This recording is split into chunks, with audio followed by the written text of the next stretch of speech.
Bismillahirrahmanirrahim. Kaum muslimin rahimakumullah dimanapun Anda berada, kita akan melanjutkan kembali kajian kita pada hari ini dalam rangkaian majelis bulan suci Ramadan. Pada hari ini kita akan membahas tentang peristiwa penaklukan Makkah atau yang disebut dengan Fathu Makkah. Alhamdulillah wassalatu wassalamu ala Rasulillah wa ala alihi wa sahbihi ajma'in, amma ba'du. Saudara-saudaraku, sebagaimana pada bulan yang penuh berkah ini terjadi perang Badar, di mana Islam meraih kemenangan dan panjinya berkibar tinggi. Pada bulan ini pula terjadi peristiwa penaklukan Makkah, negeri yang aman, atau yang diistilahkan dengan Fathu Makkah. Peristiwa itu terjadi pada tahun ke-8 Hijriah. Dengan penaklukan yang agung ini, Allah menyelamatkan Makkah dari kesyirikan yang tercela dan menjadikannya negeri Islam. Di sana tauhid menggantikan kesyirikan, iman menggantikan kekafiran, dan Islam menggantikan kesombongan. Sebab terjadinya penaklukan agung ini adalah bahwa ketika telah terjadi perjanjian damai antara Nabi SAW dan kaum Quraisy di Hudaybiyah pada tahun ke-6 Hijriah, maka siapa saja yang ingin masuk ke dalam perjanjian Nabi dipersilahkan, dan siapa saja yang ingin masuk ke perjanjian Quraisy pun dipersilahkan. Maka kabilah Khuza'ah masuk ke dalam perjanjian Nabi SAW, sedangkan Bani Bakar masuk ke dalam perjanjian Quraisy. Antara kedua kabilah tersebut telah ada pertumpahan darah sejak masa jahiliyah. Bani Bakar kemudian memanfaatkan masa gencatan senjata ini dengan menyerang Khuza'ah ketika mereka berada dalam keadaan aman. Kaum Quraisy pun membantu sekutu mereka Bani Bakar dengan personil dan persenjataan secara sembunyi-sembunyi untuk menyerang Khuza'ah yang merupakan sekutu Nabi SAW. Akibatnya, sekelompok orang dari Khuza'ah datang menghadap Nabi SAW dan menyampaikan kepada beliau apa yang telah dilakukan oleh Bani Bakar serta bantuan yang diberikan Quraisy kepada mereka. Adapun kaum Quraisy, mereka pun diliputi penyesalan dan menyadari bahwa dengan perbuatan itu mereka telah melanggar perjanjian. Maka mereka mengutus pemimpin mereka, yaitu Abu Sufyan, kepada Rasulullah SAW untuk memperbaharui perjanjian dan memperpanjang masa berlakunya. Abu Sufyan pun berbicara kepada Nabi SAW tentang hal itu, namun beliau tidak memberikan jawaban kepadanya. Ia kemudian menemui Abu Bakar dan Umar agar keduanya menjadi perantara baginya kepada Rasulullah SAW, tetapi usahanya tidak berhasil. Setelah itu ia menemui Ali bin Abi Thalib, namun tetap tidak berhasil. Lalu Abu Sufyan berkata kepadanya, "Menurutmu bagaimana wahai Abul Hasan?" Ali menjawab, "Aku tidak melihat sesuatu pun yang dapat menolongmu. Akan tetapi engkau adalah pemimpin Bani Kinanah, maka berdirilah dan berilah perlindungan di antara manusia." Abu Sufyan berkata, "Apakah menurutmu hal ini akan berguna bagiku?" Ali menjawab, "Tidak, demi Allah, namun aku tidak menemukan cara lain bagimu selain itu." Maka Abu Sufyan pun melakukannya. Lalu ia kembali ke Mekah. Kaum Quraisy bertanya kepadanya, "Apa yang kau bawa?"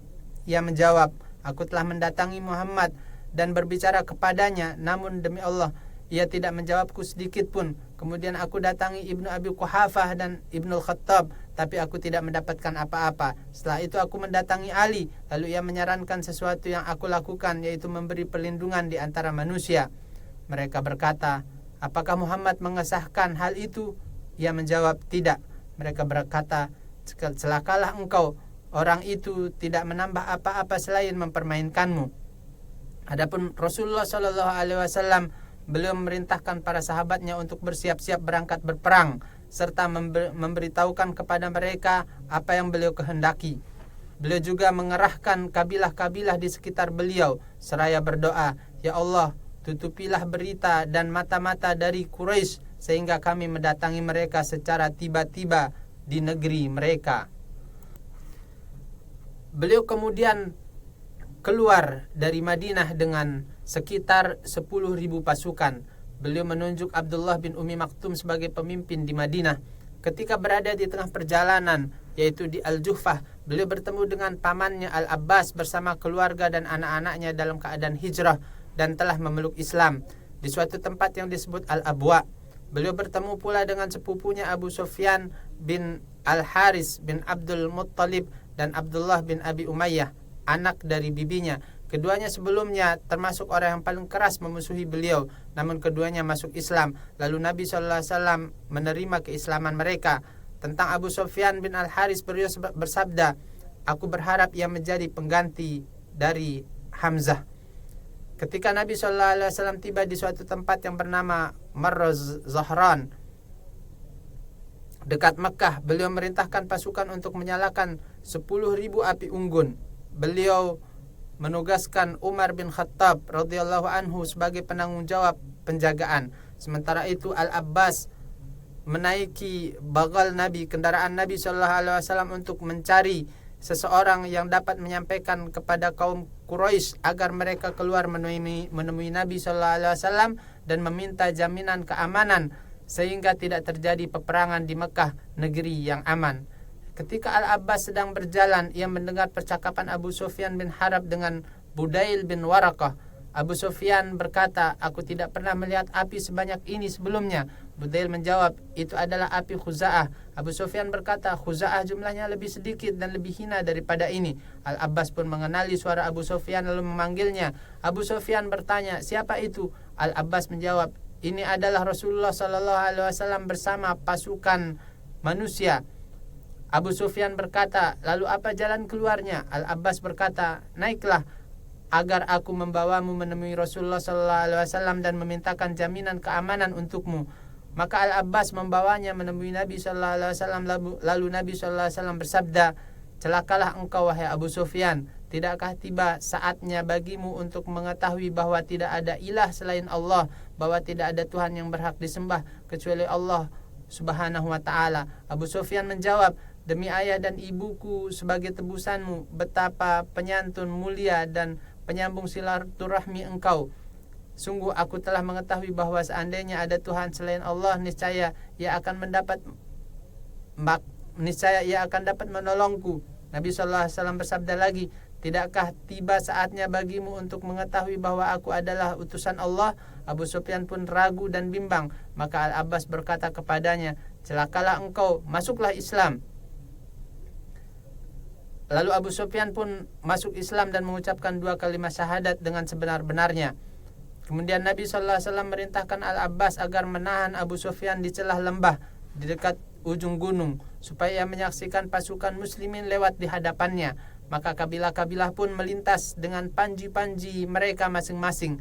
Setiap kali satu kabilah lewat, Abu Sufyan bertanya kepada Al-Abbas tentang mereka. Lalu Al-Abbas memberitahukannya. Abu Sufyan pun berkata, aku tidak punya urusan dengan mereka. Hingga datanglah sebuah pasukan besar yang belum pernah ia lihat sebelumnya. Ia bertanya, siapakah mereka? Al-Abbas menjawab, mereka adalah kaum Ansar, dipimpin oleh Sa'ad bin Ubadah, dan panji berada di tangannya. Ketika Sa'ad sejajar dengannya, Sa'ad berkata, wahai Abu Sufyan, hari ini adalah hari pertempuran besar. Hari ini Ka'bah dihalalkan. Kemudian datanglah pasukan yang paling sedikit jumlahnya, namun paling mulia. Di dalamnya terdapat Rasulullah SAW dan para sahabat beliau. Panji beliau berada di tangan Az-Zubair bin Al-Awwam. Ketika Rasulullah SAW melewati Abu Sufyan, Al-Abbas menyampaikan kepada beliau apa yang diucapkan Sa'ad. Maka Nabi SAW bersabda, Sa'ad keliru, justru hari ini adalah hari Allah memuliakan Ka'bah dan hari Ka'bah dikenakan penutupnya. Kemudian Rasulullah SAW merintahkan agar panji perang diambil dari Sa'ad dan diserahkan kepada putranya Qais. Beliau memandang bahwa hal itu tidak sepenuhnya mencabut kehormatan dari Sa'ad, karena panji tersebut tetap berada pada putranya. Setelah itu beliau melanjutkan perjalanan dan memerintahkan agar panji beliau ditancapkan di Al-Hujun. Kemudian beliau memasuki Mekah sebagai penakluk. Beliau masuk dalam keadaan mulia dan ditolong dengan menundukkan kepala karena tawadu kepada Allah Azza wa Jal, hingga hampir-hampir dahinya menyentuh pelana tunggangannya sambil membaca firman Allah, sungguhnya kami telah memberikan kepadamu kemenangan yang nyata. Beliau mengulang-ulang ayat tersebut, Inna fatahna laka fatham mubina. Beliau menugaskan Khalid bin Walid memimpin salah satu sayap pasukan dan Az-Zubair bin Al-Awwam memimpin sayap yang lain.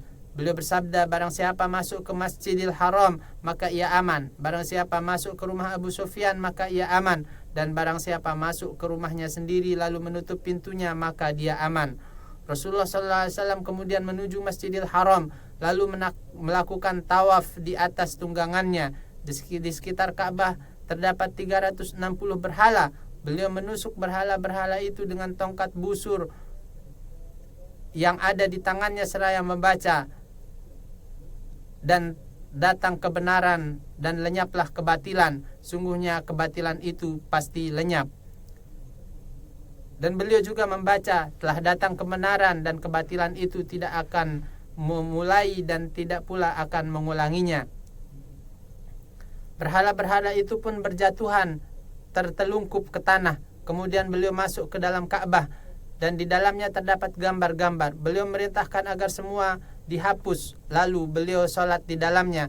Setelah selesai, beliau berkeliling ke dalam Ka'bah sambil bertakbir di setiap sisinya dengan mengesahkan Allah Azza wa Jal. Setelah itu beliau berdiri di pintu Ka'bah, sementara kaum Quraisy berkumpul di bawah beliau menantikan apa yang akan beliau lakukan. Beliau memegang kedua sisi pintu Ka'bah lalu bersabda, tidak ada Tuhan yang berhak disembah selain Allah semata, tidak ada sekutu baginya, miliknya kerajaan dan miliknya segala puji, dan dia maha kuasa atas segala sesuatu. Dia telah menepati janjinya, menolong hambanya, mengalahkan golongan-golongan musuh seorang diri. Wahai kaum Quraisy, sungguhnya Allah telah menghilangkan dari kalian kesombongan jahiliyah dan kebanggaan terhadap nenek moyang. Manusia berasal dari Adam dan Adam berasal dari tanah. Kemudian beliau membaca firman Allah yang artinya, wahai manusia, sungguhnya kami menciptakan kalian dari laki-laki dan seorang perempuan, dan kami menjadikan kalian berbangsa-bangsa dan bersuku-suku agar kalian saling mengenal. Sungguhnya yang paling mulia di antara kalian di sisi Allah adalah yang paling takwa. Sungguhnya Allah Maha mengetahui lagi Maha mengenal. Beliau melanjutkan, wahai kaum Quraisy, menurut kalian apa yang akan aku lakukan terhadap kalian? Mereka menjawab, kebaikan, engkau adalah saudara yang mulia dan anak dari saudara yang mulia. Maka beliau bersabda, aku katakan kepada kalian sebagaimana Yusuf berkata kepada saudara-saudaranya, tidak ada celaan atas kalian pada hari ini, semoga Allah mengampuni kalian. Pergilah kalian semua bebas. Pada hari kedua dari penaklukan Makkah, Nabi SAW berdiri menyampaikan khutbah kepada manusia. Beliau memuji Allah dan menyanjungnya, kemudian bersabda, sungguhnya Allah telah menjadikan Makkah sebagai tanah haram, bukan manusia yang menjadikannya haram. Maka tidak halal bagi seorang yang beriman kepada Allah dan hari akhir untuk menumpahkan darah di dalamnya dan tidak pula menebang pepohonannya. Jika ada seorang yang berdarih dengan peperangan Rasulullah SAW, maka katakanlah, sungguhnya Allah mengizinkan bagi Rasulnya dan tidak mengizinkan bagi kalian. Aku hanya diizinkan di dalamnya selama sesaat pada siang hari, dan pada hari ini kesuciannya telah kembali seperti kesuciannya kemarin. Maka hendaklah yang hadir menyampaikan kepada yang tidak hadir. Waktu singkat di mana Rasulullah SAW diizinkan berperang di Makkah adalah dari terbit matahari hingga waktu sholat asar pada hari penaklukan. Setelah itu beliau menetap di Makkah selama 19 hari, mengqasar salat dan tidak berpuasa pada sisa bulan tersebut karena beliau tidak berniat menetap atau bermukim dan tetap berstatus musafir. Beliau menetap di sana untuk mengokohkan tauhid dan pilar-pilar Islam, meneguhkan iman serta menerima baiat manusia. Dalam riwayat sahih dari Mujasyi' disebutkan, ia berkata, aku datang kepada Nabi SAW bersama saudaraku setelah penaklukan untuk membaiatnya atas hijrah. Maka beliau bersabda, telah berlalu masa hijrah dengan segala keutamaannya, namun aku membaiatnya atas Islam, iman dan jihad.